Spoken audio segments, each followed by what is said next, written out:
Voilà, je vous rappelle que nous sommes toujours dans notre cours, le plan de Dieu pour nos finances. Et nous sommes toujours dans la première leçon que l'on va, je crois bien, clôturer ce matin, qui est intitulée La volonté de Dieu pour nos finances. La volonté de Dieu pour nos finances. J'aimerais qu'on fasse un petit rappel, parce que c'est important de nous rappeler exactement de ce que nous avons déjà vu. Ça nous permet de fixer certains principes, certaines choses qui sont vraiment fondamentales. Et ça nous permet aussi de pouvoir maintenant bâtir quelque chose déjà sur la fondation qui a été mise en place. Et je vous rappelle que d'abord nous avons vu que ce qui est vraiment très important, c'est la parole de Dieu.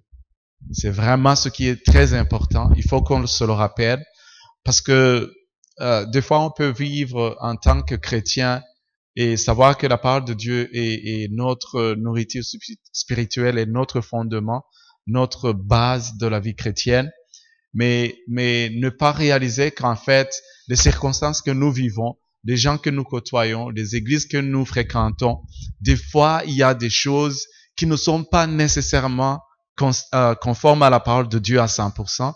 Et quand nous rencontrons ces choses, des fois, nous ne le savons, nous ne réalisons pas que une fois que nous commençons à accepter quelque chose qui n'est pas tout à fait biblique, on commence à perdre petit à petit le focus, je dirais la perspective de la parole de Dieu. Et cela, en fait, va amener un impact négatif sur notre marche avec Dieu. Donc, c'est important de réaliser que la parole de Dieu, elle est immuable, elle ne change pas, et que c'est à nous maintenant de changer notre façon de penser par le renouvellement de l'intelligence. Nous avons vu ce verset de Romains 12:2 qui dit « Ne vous conformez pas au siècle présent ». Et par le siècle présent, c'est-à-dire ce sont les pensées du monde, mais nous avons déjà vu que les pensées du monde ont malheureusement infiltré les églises de Dieu. Même certaines de nos églises sont infiltrées par les pensées du monde. Et au cours de la journée, nous côtoyons des gens qui pensent comme le monde pense. Alors, si vous commencez à penser différemment, vous vous démarquez, vous vous distinguez, et c'est important de vous distinguer, c'est important de savoir que vous devez penser, que nous devons penser différemment.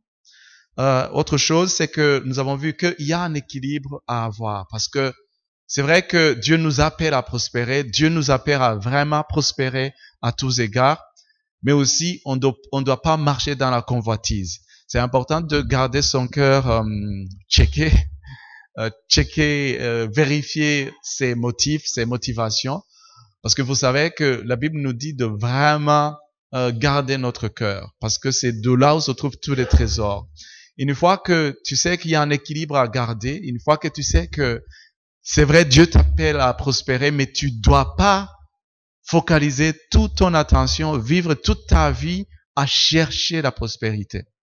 Parce que nous devons chercher Dieu, et une fois qu'on a trouvé Dieu, alors Dieu va nous faire prospérer. Et une fois qu'on a trouvé Dieu, de toutes les façons, on va trouver l'équilibre de la vie. Amen. Une fois que tu as trouvé Dieu, tu dois trouver l'équilibre. Il y a pas moyen. Si tu vois quelqu'un qui court tout le temps avec l'argent, qui est hanté par l'amour de l'argent, qui vraiment est prêt à faire des choses de travers, juste parce qu'il y a de l'argent en vue, c'est une personne qui n'a pas trouvé Dieu. Si une personne a trouvé Dieu, même s'il a 5 000, il va réagir comme une personne qui a 5 millions, 5 milliards. Parce que trouver Dieu, ça va vous mettre sur une plateforme d'équilibre et vous savez que vous n'allez pas tomber dans la convoitise. Nous avons aussi vu ce verset qui est merveilleux, le verset de le 3e épître de Jean, verset 2, qui dit « Bien-aimé, je souhaite que tu prospères à tous égards. » À tous égards, nous avons vu que ça fait vraiment référence à toutes sortes, tout type de prospérité, parce que nous avons vu qu'il y a 3 types de prospérité, déjà au niveau de notre esprit, quand cela est lié au fait que nous prospérons dans notre communion avec Dieu, dans notre connaissance de la parole, dans la révélation que nous avons de la parole de Dieu, et que cela nous amène à vivre une intimité beaucoup plus profonde avec Dieu. Et qu'il y a aussi un deuxième aspect de la prospérité, c'est au niveau de notre âme. Et là, plus nous sommes renouvelés au niveau de notre intelligence, plus nous pensons, comme la Bible nous demande de penser, plus nous pensons comme Dieu, alors c'est facile pour nous d'obéir. Parce que vous savez, j'ai déjà vu que dans ma vie personnelle, très rapidement, alors qu'on donne notre vie à Dieu, Dieu commence à nous parler et des fois, comme nous ne savons pas la parole de Dieu, comme nous n'avons pas une connaissance accrue de la parole de Dieu, et que c'est difficile pour nous d'obéir, c'est difficile pour nous de savoir la volonté de Dieu dans toutes choses, alors Dieu est obligé d'utiliser des moyens, je dirais, pas fréquents et très forts. C'est ainsi que vous verrez que des gens, par exemple, reçoivent de la prophétie ou va avoir des songes, des rêves enfin, d'origine divine, et ils vont vous dire que Dieu leur a parlé comme si c'était un brevet de sainteté quelque part, comme si vraiment Dieu a fait quelque chose qui montre qu'il les approuve, il les agrée. Mais en réalité, plus vous avancez dans la connaissance que vous avez de la parole de Dieu, de moins en moins, Dieu sera obligé d'utiliser ces moyens très forts qui sont entre autres les prophéties, les songes, les visions, les trucs. À moins que ce soit vraiment des étapes clés de votre vie où Dieu est obligé de confirmer déjà ce que vous savez dans votre cœur, que c'est la volonté de Dieu, mais que vous voulez vraiment être sûr et certain que ça vient de la part de Dieu. Et Dieu le fait de telle façon, si Dieu veut vous diriger dans une direction, il sait comment trouver le chemin de votre cœur. Il sait comment vous parler.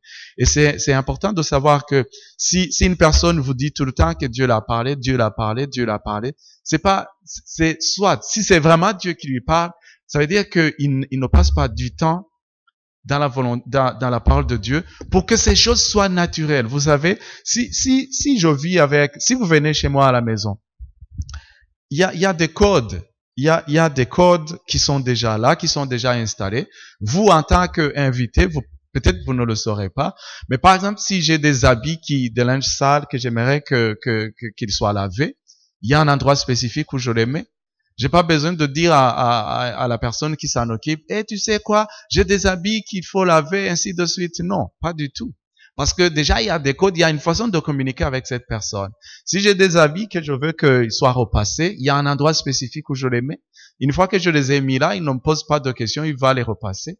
Si je fais l'inverse, je mets les habits à repasser. Dans l'endroit pour les habits à laver, il va les laver, il va les relaver, je dirais. Si je mets les habits sales dans l'endroit où il faut mettre des habits à repasser, il va les repasser même s'ils sont sales parce il y a déjà cette façon de communiquer avec lui. J'ai pas besoin alors ça, c'est comme ça que ça marche. Une fois que vous vivez tout près avec Dieu, il n'a pas nécessairement obligé de vous parler avec des rêves, des songes et des visions. À moins que ce soit vraiment quelque chose de très clé. Parce qu'une fois que vous lisez la parole de Dieu, ces choses deviennent claires pour vous. Dieu vous parle dans votre esprit de manière simple et sincère. Et ça coule tout seul. Ça coule tout seul. Un jour, ma femme elle m'a dit, ça fait des jours et des mois et des années que tu ne me parlais pas, que Dieu t'a parlé, que blablabla. Je lui dis, mais Dieu me parle. Mais Dieu me parle. Avant, peut-être, ça me choquait, je te parlais de ça. Mais maintenant, Dieu me parle. Dieu continue à me parler. Et je suis sur le terrain de l'obéissance à Dieu et je l'écoute, je sais comment écouter Dieu, je sais quand Dieu m'a parlé, je sais que de toutes les façons, j'ai pas besoin nécessairement d'entendre une voix ou d'avoir un rêve pour dire que Dieu m'a parlé, parce qu'une fois que j'ai lu la parole de Dieu, que j'ai la conviction que ce que j'ai lu c'est correct et que ce que je dois faire, je le fais. C'est tout à fait, il y a des codes avec votre père, vous voyez. C'est la même chose avec mes enfants, c'est la même chose avec mon fils. Et c'est important de savoir que une fois que vous commencez à prospérer au niveau de votre esprit, il y a des choses qui deviennent simples. Parce que nous sommes des êtres spirituels, surnaturels.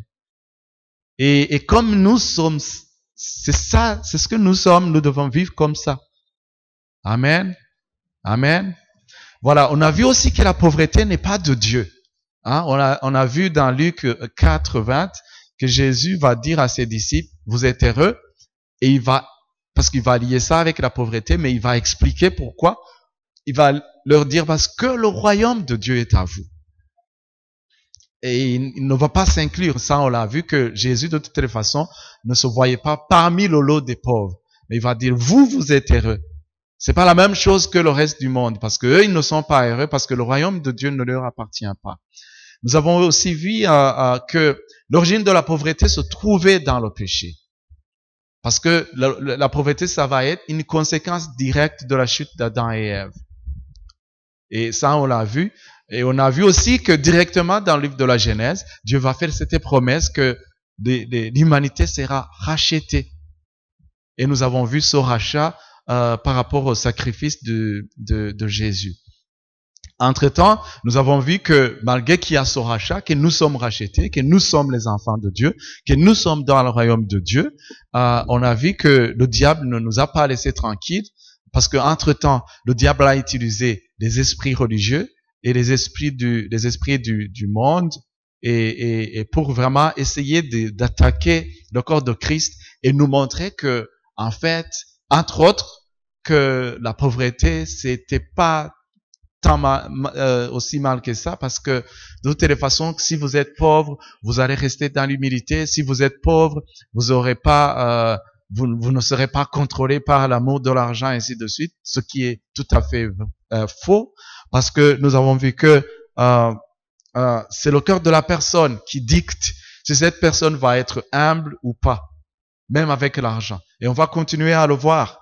Parce que si l'argent arrive à vous contrôler, ça veut dire que votre maître n'est pas Dieu, n'est pas Christ. C'est-à-dire que tout simplement, votre maître, c'est l'argent. Et je vous ai donné cet exemple d'une personne qui sera en ville, qui a de l'argent dans la poche et qui n'arrive pas à rentrer avec cet argent parce que l'argent lui a parlé toute la journée et l'argent lui a fait faire quelque chose qu'elle n'avait pas prévu.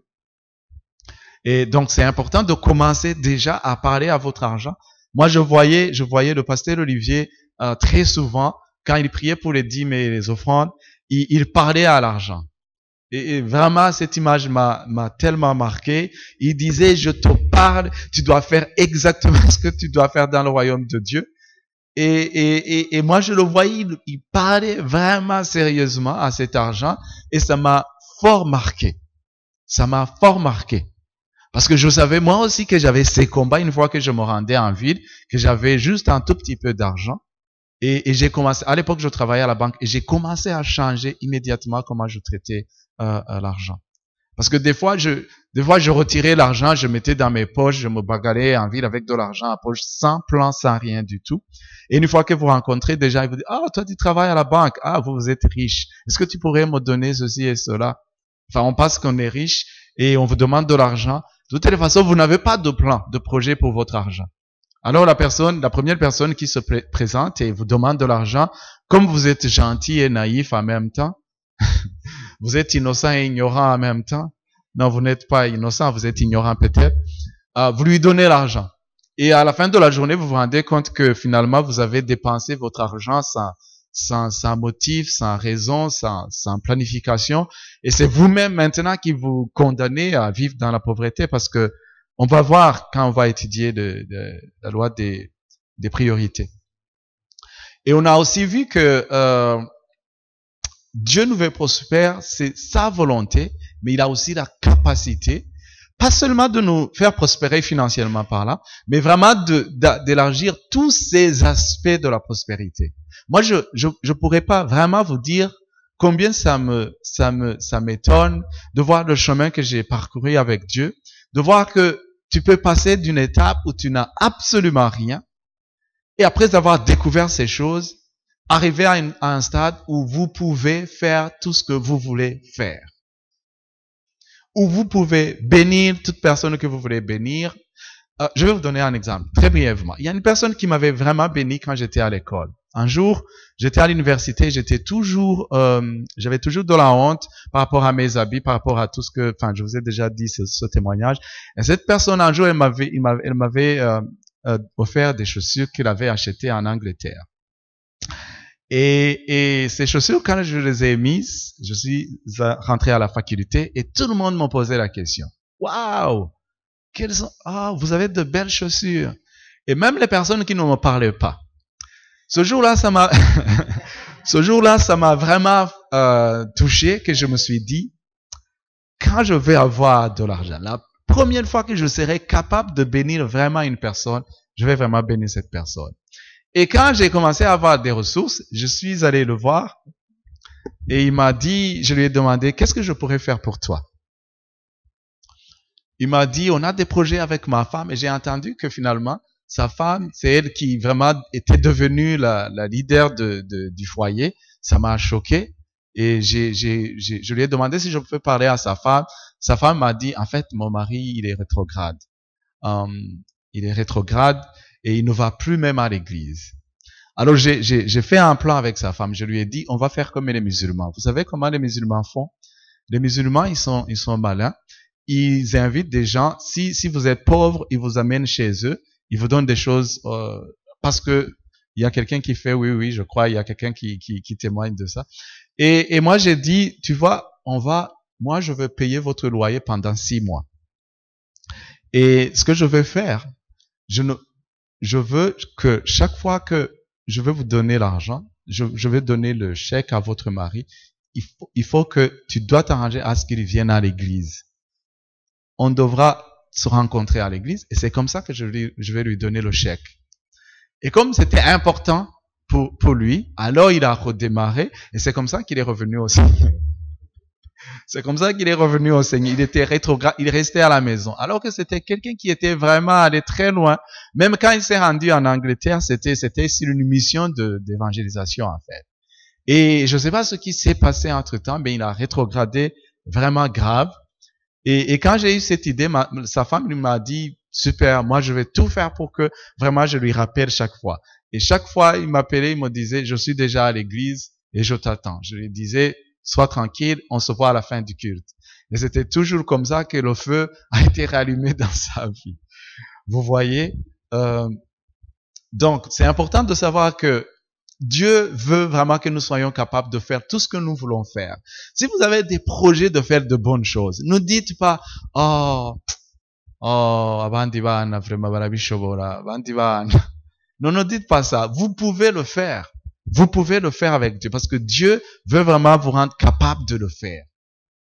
Parce que si on fait du bien, on demande le caractère de notre Père. Et c'est ce qui le rend vraiment joyeux. Parce que vous savez, notre Dieu, il a une âme aussi. Il est heureux, il peut être fâché, il peut être... Vous voyez? Donc c'est important de savoir démontrer le caractère de notre Père. Alors, nous avons vu aussi la définition du mot prospérité, que c'est avoir tout ce dont nous avons besoin dans le temps où nous en avons besoin et dans tous les domaines. Ça nous échappe, franchement. Ça nous échappe. Et ça, il faut se le répéter, il faut le noter et le renoter. Être capable d'avoir tout ce dont tu as besoin chaque fois que tu en auras besoin et dans tous les domaines. Dans tous les domaines. Parce que prospérer, c'est avancer, c'est avoir du succès, avoir de l'abondance, mais la pauvreté, c'est le contraire. Vous vivez dans le manque, dans l'insuffisance, dans l'humilité, dans l'humiliation, vous êtes avili, vous êtes dans une condition de destitution. Je vous parlais tantôt de des gens qui ont commencé à me parler, alors qu'ils ne me parlaient pas avant, juste parce qu'ils avaient vu de nouvelles chaussures. Et je me rappellerai toujours de cette fille, qui a commencé à me parler, et moi, j'ai pas parlé des chaussures, comme Jésus. Je lui ai pas parlé de chaussures, je lui ai parlé du royaume de Dieu. Et elle m'a posé la question, elle m'a dit, si je reçois Jésus, comment est-ce que je veux? Elle pensait que Jésus, c'est quelque chose comme si vous avez avalé un javelot, vous savez, vous ne pouvez plus vous courber ou faire d'autres mouvements. Elle pensait qu'une fois que vous avez reçu Jésus, parce qu'elle voyait des exemples des gens, des Bakisois, qui étaient, parce qu'il y avait des groupes de Bakisois qui étaient rigides comme la femme de Lot, une fois qu'elle était devenue un pilier de sel. Donc elle avait des idées préconçues et elle ne pouvait pas vraiment, parce que elle était je me disais, elle se bloquait dans sa tête. Mais ce qui a ouvert la voie pour que l'on puisse parler de l'évangile et de la repentance, ça a été ce que j'avais. Et je vous ai parlé récemment qu'il y a des gens qui ne pourront jamais vous écouter si vous vous présentez d'une certaine manière. À moins que vraiment Dieu fasse un miracle et qu'il y ait une grâce ou je sais pas moi. Mais si vous commencez à aller dans des sphères il y aura des portes qui pourront s'ouvrir, qui ne pourraient pas s'ouvrir outre mesure. Voilà, donc Dieu nous veut dans la prospérité, et aujourd'hui, nous allons voir un autre sous-titre. On va voir des exemples des gens qui ont marché avec Dieu dans leur prospérité. Exemple biblique d'hommes de Dieu prospères, voilà. Exemple biblique d'hommes de Dieu prospères. Exemple biblique d'hommes de Dieu prospères. Je vous rappelle que je vous ai dit que nous apprenons par des préceptes, des concepts, des principes, mais nous apprenons aussi par des exemples. Nous apprenons aussi par des exemples. C'est pas pour rien que Dieu a voulu que la vie de ces gens soit écrite et que nous puissions les étudier. C'est pas pour rien. Et ces gens, je vous rappelle, ils n'étaient pas parfaits. Ces gens, ils étaient comme vous, comme moi. Et même pire, ils n'étaient pas nés de nouveau, la plupart d'entre eux. Parce que dans l'Ancien Testament, il n'y avait pas moyen qu'ils soient nés de nouveau parce que Jésus ne s'était pas encore donné un sacrifice à la croix. Ces gens n'étaient pas des enfants de Dieu. Ils n'avaient pas le statut d'enfants de Dieu. Mais vraiment, ils ont marché dans la prospérité immense. Et leur vie nous inspire. Et c'est important de remarquer ces choses. Alors, vous avez, ce qui vraiment m'étonne et je vois qui revient dans ce syllabus que vous avez par rapport au plan de Dieu pour nos finances, c'est que il y a des fois des églises ou des gens, quand on parle des finances, c'est comme s'ils devaient un bouclier, quelque chose comme ils veulent se protéger de ça. Ils appellent ça, c'était doctrine sur la prospérité. C'était doctrine sur la prospérité. Comme s'ils n'ont jamais lu que Dieu avait intervenu dans la vie des gens dans la Bible et que Dieu lui-même leur avait donné à marcher dans une prospérité immense. Immense. Donc vous voyez, ils se protègent. Et même des pasteurs. Et même des gens qui ont des problèmes, qui ne peuvent pas s'en sortir dans les œuvres qu'ils font pour Dieu. Mais quand même, ils vous disent, ah, ce pasteur, est-ce que vous savez pourquoi il est là? Ah, ce pasteur qui prêche la prospérité. Vous voyez? Oh, vos histoires où vous parlez de prospérité. Et quand même, ça, pour moi, c'est un mensonge du diable. Parce que ces gens, ils peuvent même aller jusqu'à se compromettre, jusqu'à vivre dans le péché. Je me rappelle d'une personne qui, à l'époque, voulait que je parte prier dans leur église. Et je lui avais dit, en fait, moi, j'ai déjà une église et je suis vraiment stable. Il m'a parlé des problèmes de cette église et je lui ai dit, est-ce que chez vous, il n'y a pas de problème? Je lui ai dit, partout, il y a des problèmes. Par contre, moi, je sais qu'il y a ces problèmes et je fais aussi, je lui ai dit que je fréquentais aussi l'école biblique à l'époque et il m'avait dit, tu vas pas t'en sortir. Il m'a raconté d'autres choses encore. Et je lui ai dit, je te donne rendez-vous dans 5 ans. Je te donne rendez-vous dans 5 ans. Et avant les 5 ans, en fait, c'est la même personne qui m'avait acheté les chaussures et c'est la même personne pour laquelle j'avais payé le loyer parce que il ne pouvait pas. Il avait, je crois, 1 année d'arriéré de loyer. Alors quand on se rencontrait, je lui disais, tu vois, la parole de Dieu a apporté du fruit dans ma vie. Je peux faire ces choses pour toi. Parce que toi, une fois que tu vivais quelque chose, c'était un miracle. Parce que tu es un enfant de Dieu. Dieu était obligé de te mettre quelque part, de t'enlever du Burundi, t'amener en Angleterre pour que tu puisses te marier. Pour que tu puisses te marier. Trouver un budget pour le mariage. C'est comme ça qu'il s'est marié.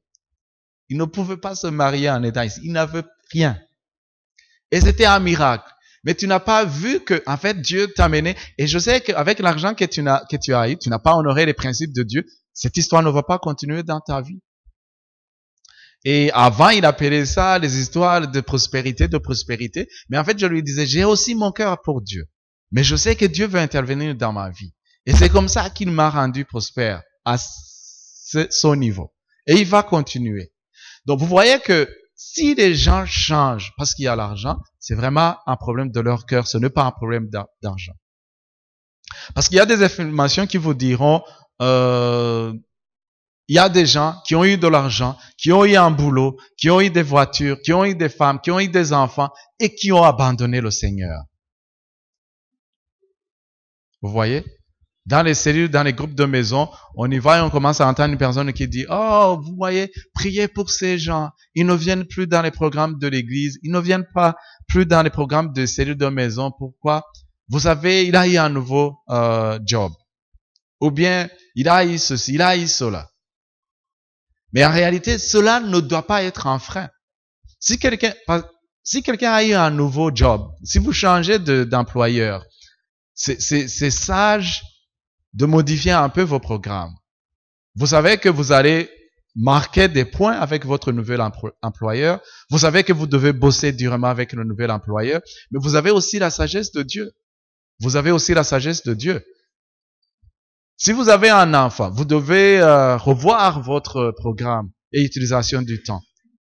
Comme vous avez la sagesse de Dieu, en tout cas, les gens à l'extérieur ne peuvent pas voir qu'il y a eu des changements. Je me rappelle quand j'ai changé, il y a un moment où j'avais changé d'employeur, alors que j'étais à l'école biblique, je venais de terminer les 8 premières années parce que nous, on avait un système un peu différent des vôtres. J'ai pas pu faire la deuxième partie de l'école biblique parce que je venais de changer d'employeur. Vraiment, j'étais tellement occupé. Mais je savais qu'il y a personne qui avait dit, oh, Eric, on le voit plus parce que non. Peut-être on ne me voyait pas à l'école biblique, mais les autres activités, je les faisais correctement. Et juste après que je m'étais habitué au nouveau programme, alors j'ai réintégré l'école biblique. Donc, c'est important de faire ces choses, mais que vous ne disparaissiez pas. Parce que sinon, ça voudrait dire que vous n'avez pas acquis la sagesse de Dieu, qui fait que vous pouvez faire une planification correcte de ce que vous faites, et vraiment que les choses que vous avez eues ne vous... Enfin, parce que, voyez par exemple, quelqu'un a une voiture. Comme vous avez une voiture, vous vous dites, ah, ok, avec ma voiture, avant je devrais me lever très tôt, vous voyez, aller au bus, et après le bus, marcher jusqu'à l'église. Donc vous aviez l'habitude de vous lever très tôt. Maintenant que vous avez une voiture ou une moto ou je sais pas moi, vous vous dites, c'est pas grave, je m'arrête au parking de l'église, donc même si je quitte à 3 minutes, j'y arrive. Mais les 3 minutes redeviennent 30 minutes et les 30 minutes deviennent 1 heure. Et c'est comme ça que on commence à voir les changements. Évitez ces choses. Parce que vous ne savez pas, quand les gens vous voient dans la misère et qu'ils voient que Dieu commence à toucher votre vie financière, ça inspire beaucoup de personnes qui vous regardent. Nous ne savons pas les gens qui nous regardent. Des fois, il y a des gens qui vous le diront. Des fois, il y a des gens qui vous le diront pas. Même si vous avez changé de chaussures, il y aura des gens qui vont venir vous voir. Il y aura des gens, même si ils ne viennent pas vous voir, mais qui seront bénis, qui diront, oh, mais Dieu l'a fait pour lui, moi aussi il va le faire pour moi. Et si vous avez une voiture, la même chose. La même chose. Même si vous n'avez pas eu l'occasion de témoigner à eux, mais il y a des gens qui sont inspirés. Moi, je suis toujours inspiré. Moi, je regarde toujours la vie des gens qui m'inspirent. S'ils font quelque chose et que vraiment, récemment, il y a un ami qui est devenu quelqu'un qui est vraiment très ami avec moi, qui a été promu administrateur directeur général d'une banque. Vous savez ce que j'ai fait? Je prie toujours pour cette personne. C'est mon ami. C'est vraiment un ami à moi. Je prie pour cette personne, pour ses responsabilités. Et je sais très bien qu'une fois que Dieu fait une chose aussi gigantesque pour une personne, et que nous avons la bonne attitude, alors nous sommes le prochain sur la liste. Vous voyez? Donc, c'est important de savoir qu'une fois que Dieu a fait quelque chose dans votre vie, il y a des gens qui vous regardent. Alors ne soyez pas une occasion de chute pour eux. Parce que si vous avez eu la voiture et qu'ils ne vous voient plus ou qu'ils vous voient très en retard, ça veut dire qu'ils vont se dire, finalement, ces choses sont vraies. Une fois qu'on a la bénédiction, ça peut vraiment nous faire chuter quelque part. Vous comprenez ces choses? Alors, nous voyons que il y a des gens qui ont été bénis, ils ont des richesses matérielles et la source, c'est Dieu. Nous voyons dans la Bible. Nous voyons dans la Bible des exemples des gens qui sont bénis financièrement par Dieu. Et le premier exemple que nous allons voir, c'est Abraham. Dans Genèse chapitre 13, verset 2. Genèse 13, verset 2, il est dit, Abraham était très riche en troupeaux, en argent et en or. Vous voyez ça? Il est très riche, très riche. Vous vous rendez compte, quand Dieu, dans la parole de Dieu, il est dit très riche, ça veut dire que c'est vraiment très riche.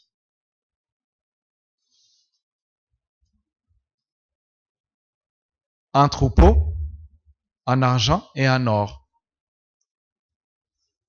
Maintenant, je veux que vous regardiez cette personne qui est Abraham.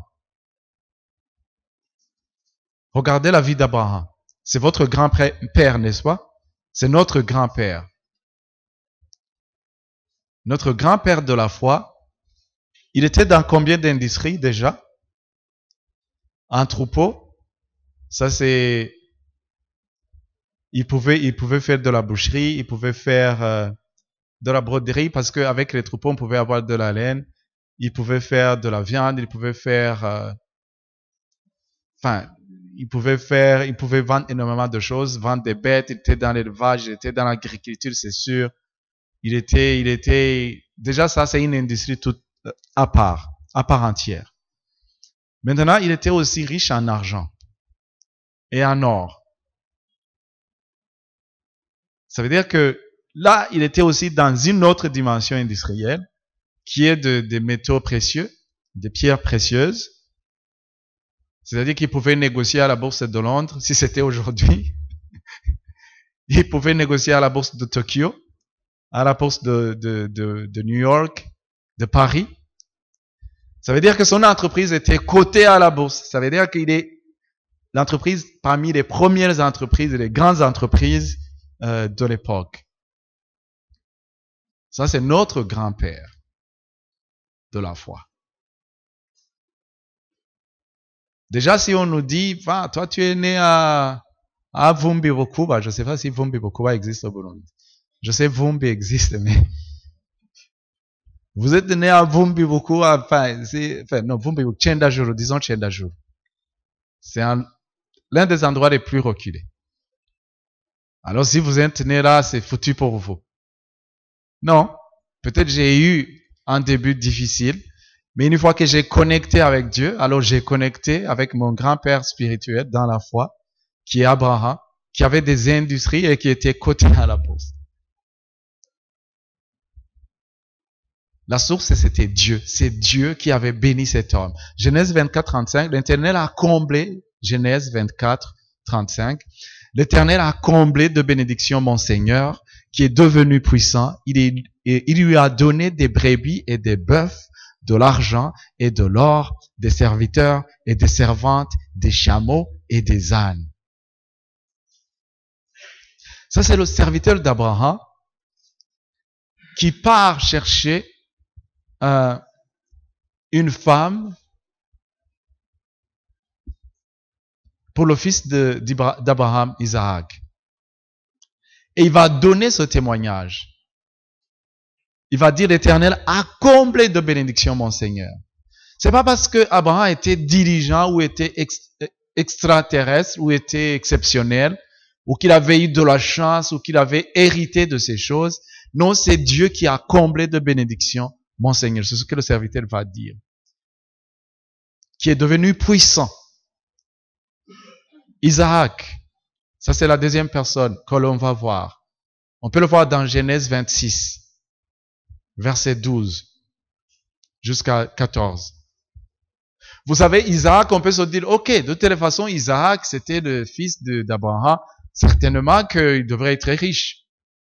Mais l'exemple qu'on a pris ici dans ce syllabus, c'est pas quelque chose c'est un aspect qui montre que, oui, il a hérité mentalement, dans ses façons de faire, mais on va voir que il y a une intervention divine direct dans la vie d'Isaac. Dans Genèse 26, 12 à 14, il est dit, Isaac s'aima dans ce pays, et il recueillit cette année le centuple, car l'Éternel le bénit. Car l'Éternel le bénit. C'est vraiment direct, c'est Dieu qui fait ces choses. Il a certainement s'aimé comme tout le monde. Et il alla s'enrichissant de plus en plus jusqu'à ce qu'il devint fort riche. Il y a ce genre de versets, je les ai soulignés dans ma Bible et à la fin j'ai dit, finalement je vais souligner toute la Bible. Il avait des troupeaux de menu bétail et des troupeaux de gros bétail et un grand nombre de serviteurs aussi. Les Philistins lui portèrent envie. Au moment où, là où il vivait en fait, les gens ont commencé à l'envier et à le haïr. Et ils ont fini d'ailleurs par le chasser. Parce qu'il disait, tu es devenu très grand et très fort pour rester ici. Et ce que je dis aux jeunes gens, au lieu d'aller travailler quelque part et qu'on vous chasse parce que vous n'êtes pas performant, démontrez la prospérité de Dieu là où vous êtes.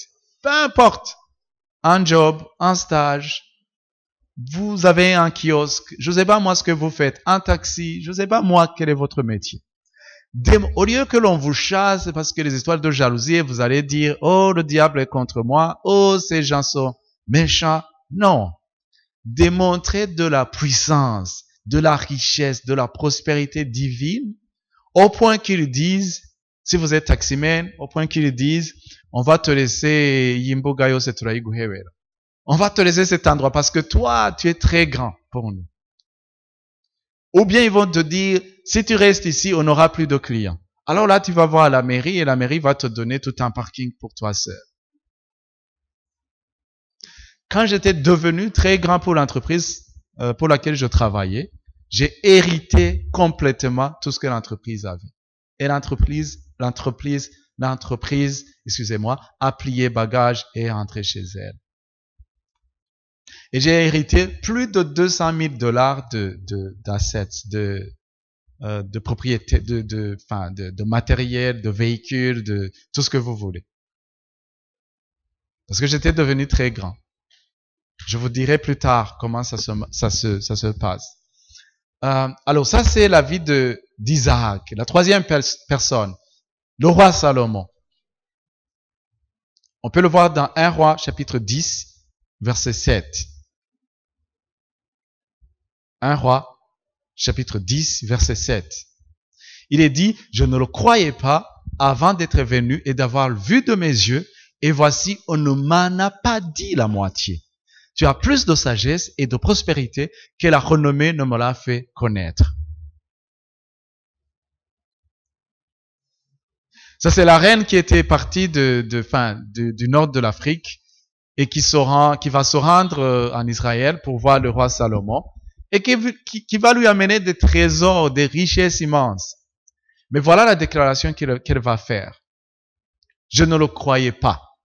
Mais finalement, une fois que je suis là, je me rends compte que on ne m'a même pas dit la moitié. Et ça, c'est le roi Salomon.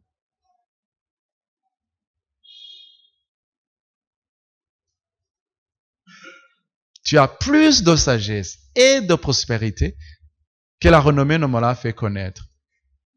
Plus de sagesse et de prospérité. Et ces choses, vous vous rappelez de Salomon, il a été conçu dans l'iniquité, je dirais.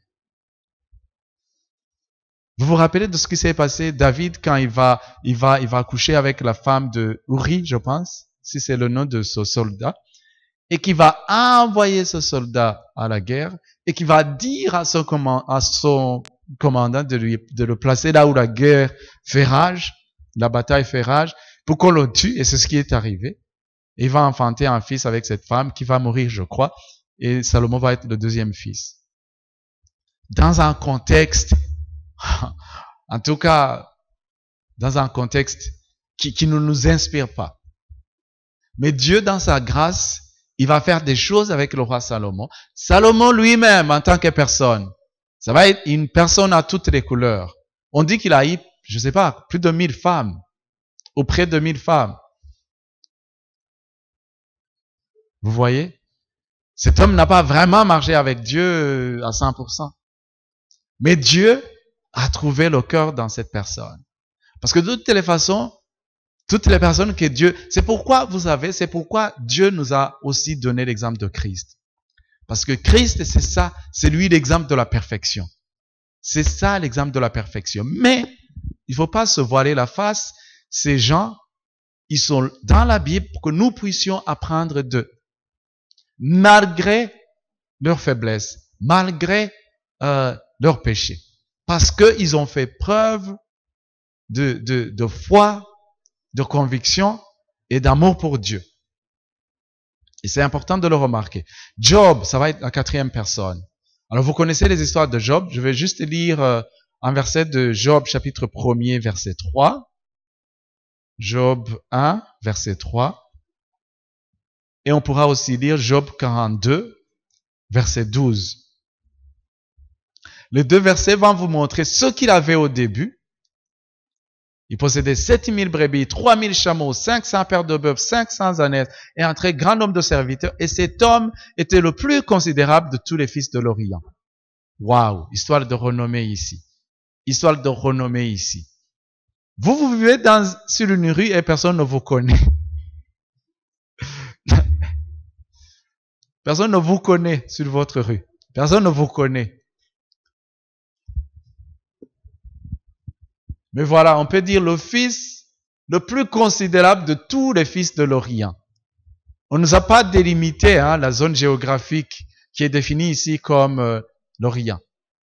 Mais c'est vraiment une renommée extraordinaire. La même chose avec le roi Salomon. Non, il faut que ça change. Dis toi-même, il faut que ça change. Il faut vraiment que ça change. Amen. Il faut que ça change. Là où vous vivez, il faut vraiment que ça change. Il faut que les gens sachent qu'il y a eu un Mokizois qui a vécu ici. Il y a eu un Mokizois. Vous devez défier ces gens. Vous devez vraiment les défier. Ça, c'est une bonne motivation. Qu'ils sachent qu'il y a eu un Mokizois qui est passé par ici. Ça, c'est vraiment très important. Alors, dans Job 42, verset 12, il est dit, pendant ces dernières années, après tout le parcours de Job qu'on va pas lire, Job reçut de l'Éternel plus de bénédictions qu'il n'en avait reçu dans les premières. Il posséda 14 000 brebis. En fait, Dieu va doubler. 6 000 chameaux, 1000 paires de bœufs et 1000 ânes. Dieu va doubler la bénédiction qu'il avait. Dieu va le faire. Ce ne sont pas les prouesses, ce ne sont pas les réalisations propres de Job. Ça va être Dieu qui va être à l'origine. C'est ça le point que je veux que vous remarquiez ici. C'est vraiment ce que je voulais que vous remarquiez ici. C'est Dieu qui va être à l'origine de ces choses.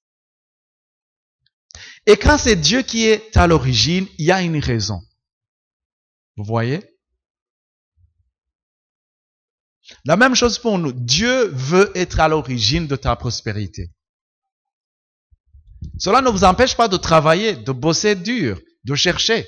Parce que Dieu nous a donné de la sagesse, de l'intelligence, du bon sens. Mais Dieu veut aussi être à l'origine de notre bénédiction. Vraiment quelque chose qui découle de Dieu. Pas quelque chose qu'on dira, lui, il a un bon salaire. Ou lui, il a eu il a eu un héritage familial. Ou lui, tu sais, il fait partie de ce cercle économique ou politique. Donc, à cause de ça, il y a des choses qui arrivent dans sa vie. Non. Non. Non. Que l'on puisse dire, Dieu a vraiment agi dans la vie de notre frère là, ou de notre sœur. Parce que Dieu le veut. Vous savez, on peut remarquer que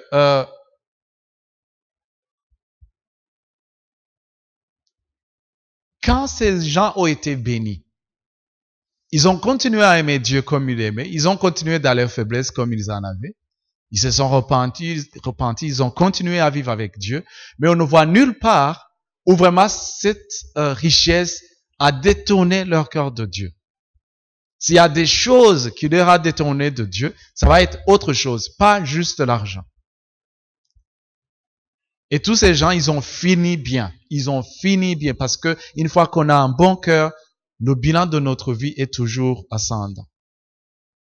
Il y a un exemple qui est donné vous connaissez l'évangéliste Billy Graham.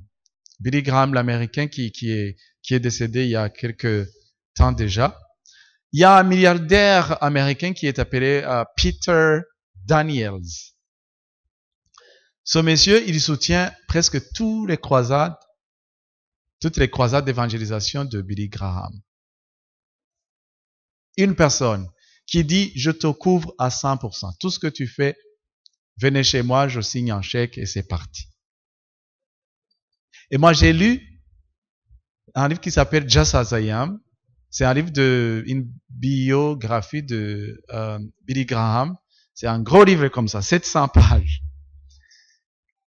Il faut aimer la lecture, surtout de ces hommes de Dieu. C'est vraiment fascinant. Et il y a quelque chose que je me rappelle à propos justement du financement de ces croisades. Il va donner un témoignage de comment il a démarré. Bon, je vais sauter quelques étapes, mais il y a quelque chose qui m'intéresse vraiment et qui me parle. C'est au moment où il va commencer à être invité, en fait, pour aller prêcher dans d'autres églises. Parce qu'avant, il commence dans les collèges, dans les rues, dans les maisons, il parle. Et puis, il commence à organiser avec son ami qui va amener une sorte de piano, qui va jouer de la musique et les gens vont venir, il va prêcher. Mais à un certain moment, les gens vont voir qu'il a vraiment des résultats. Ils vont l'inviter dans son église. Et quand ils vont l'inviter, ça va être le début vraiment de son ministère public, vraiment, je dirais, efficace. Parce que ils vont y aller avec son ami aussi. Et à la fin, les pasteurs vont se dire, mais où est-ce que vous allez loger? Les gars se rendent compte qu'ils n'ont rien de prévu, en fait. Ils sont partis, ils ont pris le train, ils sont partis, ils sont dans la ville, mais ils n'ont rien de prévu. Et le pasteur leur dit, je ne peux pas vous héberger chez moi parce que j'ai pas de place. Et il va dire à la congrégation, il va dire, on va donner une offrande pour que nos amis puissent trouver un endroit pour se loger. Comme ça, ils vont aller à l'hôtel. Ils ont donné tellement d'argent que les gars, ils se sont d'abord, ils sont allés faire les marchés, faire les courses. Parce que le pasteur les avait invité pour 2 jours. Mais ça a fait 3 semaines. Ils sont finalement restés pendant 3 semaines. Donc il fallait acheter de nouvelles habits, de nouvelles chaussures, ainsi de suite. Et quand ils sont allés acheter des chaussures avec l'offrande, ils avaient tellement d'argent qui restait que ils ont été obligés de conserver l'argent dans les boîtes, dans les box, dans les boîtes des chaussures. Et ils ont mis sous le lit. Le matin, il fallait retourner prêcher. Et maintenant, vous êtes à l'hôtel, vous mettez l'argent dans un truc, en carton. Ils se sont dit, mais messieurs, comment est-ce qu'on va faire? Et son ami lui a dit, tu sais, ce serait important qu'on ouvre un compte. Parce que sinon, ça va pas marcher. Si on nous fait une autre offrande, comment est-ce qu'on va faire?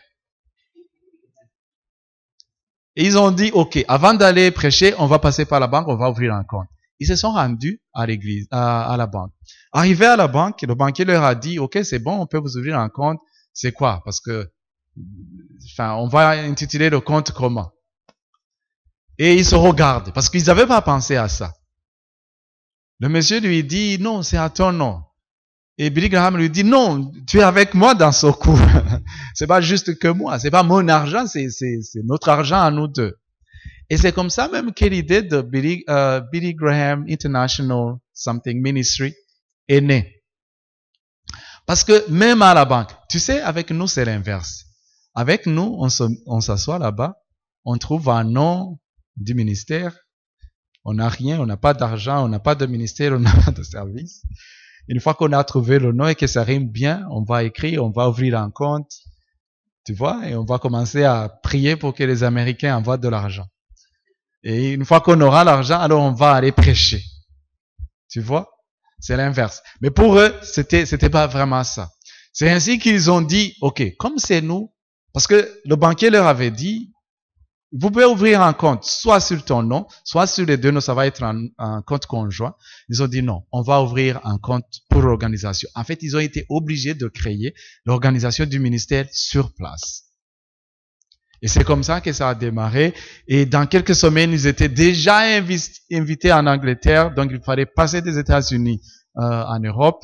Et là, ils ont été obligés directement de recruter du personnel. Quelqu'un qui allait coordonner les invitations, les programmes pour dire, vous avez été invité ici, vous serez là à telle heure, je veux réserver à l'hôtel, je veux réserver votre billet d'avion, bla bla bla bla bla bla. C'est comme ça que le ministère s'est mis en place.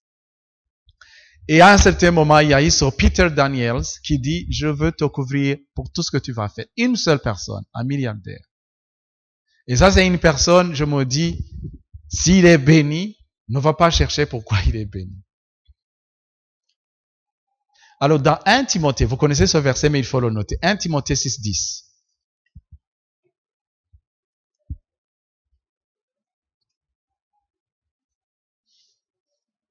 1 Timothée 6:10 nous montre que c'est l'amour de l'argent qui est mauvais, pas l'argent lui-même.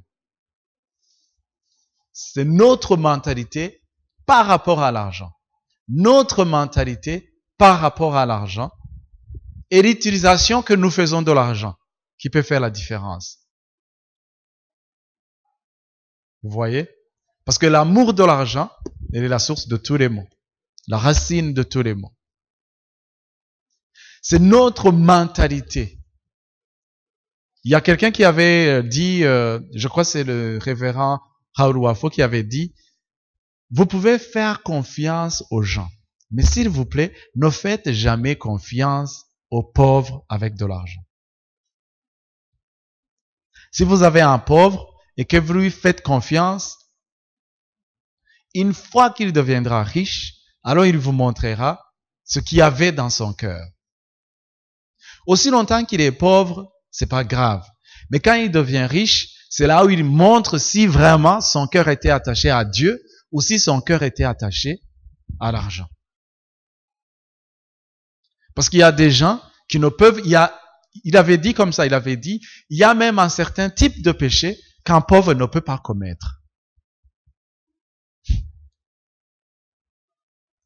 Parce que sa condition de pauvreté ne le lui permet pas. Mais une fois que cette personne commence à avoir de l'argent, alors là, son cœur va décider maintenant il a la capacité de pouvoir commettre certains péchés. C'est là où son cœur va démontrer si vraiment il a une mentalité qui est transformée, il a l'amour de Dieu et il est maître de son argent, ou si c'est l'inverse, ou si c'est l'argent qui est son maître et que finalement il était dicté par l'amour de l'argent. Alors la règle d'or, parce vous savez, c'est très bien d'avoir de l'argent. Je vous dis sincèrement, c'est vraiment très bien d'avoir de l'argent. Si vous voulez avoir de la tête haute dans la société, il faut avoir de l'argent. Il faut avoir des liquidités. Il faut savoir comment gérer vos liquidités. Il faut savoir quand il faut parler de vos liquidités, quand il faut ne pas en parler. Mais il faut posséder de l'argent. Mais gardez-vous à ce que l'argent ne vous possède pas. Parce que si vous avez vraiment vu comment les gens qui sont possédés par l'argent peuvent réagir, c'est vraiment la catastrophe. Alors la règle d'or, nous la trouvons dans Proverbes chapitre 10, verset 22. La règle d'or, Proverbe 10, verset 22, qui dit « C'est la bénédiction de l'Éternel qui enrichit, et il ne la fait suivre d'aucun chagrin. »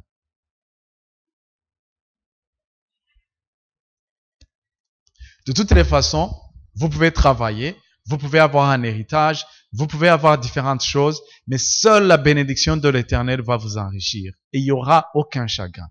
Aucun chagrin. Aucun chagrin. Parce qu'une fois que c'est Dieu qui est en train de vous bénir, vous n'êtes pas surmené, vous n'êtes pas obligé de vous corrompre, vous n'êtes pas obligé de marcher dans le compromis, vous n'êtes pas obligé de travailler comme un animal, parce que c'est la bénédiction de l'Éternel qui enrichit.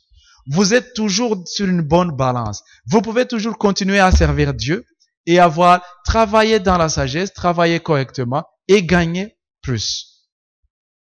Vous voyez? Parce que le monde tel que le monde fonctionne, depuis il y a les théories économiques que je pourrais pas vous les citer ici, mais quand on a commencé à inventer le capitalisme et le libéralisme, on a commencé à introduire une notion du travail, de subdivision du travail, qui finalement a fait que ceux qui travaillent beaucoup sont ceux qui gagnent peu. Vous êtes rendu compte de cela? Vous êtes rendu compte de cela? Des gens qui vraiment travaillent comme des fous, ce sont eux qui gagnent peu. Mais ceux qui finalement sont là sur la coulée douce, qui vraiment ne fournit pas trop d'efforts, mais qui en fait repose sur un nombre aussi imposant du personnel, en fait vont juste, tu vois, grainer, récolter les efforts de tout ce personnel. Et ce que Dieu veut, c'est pas que vous travaillez comme un animal. Il veut que vous travaillez dans la sagesse, dans l'intelligence, et qu'une fois que vous avez fait le travail que vous devez faire, une fois que vous avez tout le temps de servir Dieu, vous pouvez gagner énormément parce que c'est la main de Dieu qui touche votre travail. Parce que c'est la main de Dieu qui touche votre travail. Et sa grâce repose sur votre travail. Et c'est ce que Dieu veut faire dans votre vie. C'est ce que Dieu veut faire dans votre vie. C'est que vraiment il y ait ce temps que vous pouvez vivre correctement, mais que vous ne soyez pas obligés de travailler comme des forçats, comme des esclaves.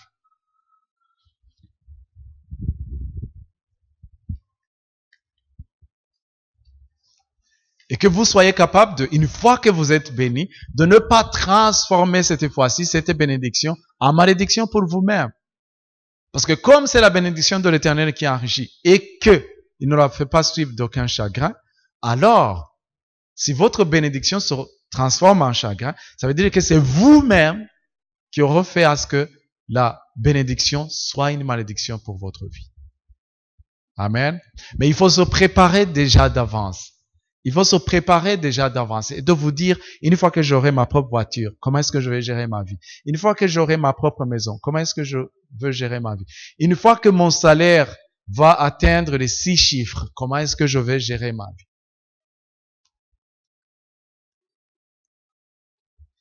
Voilà, on prend une pause et on va continuer après une courte pause. On va faire une courte pause parce que on a tellement grignoté sur le temps du premier cours. Merci.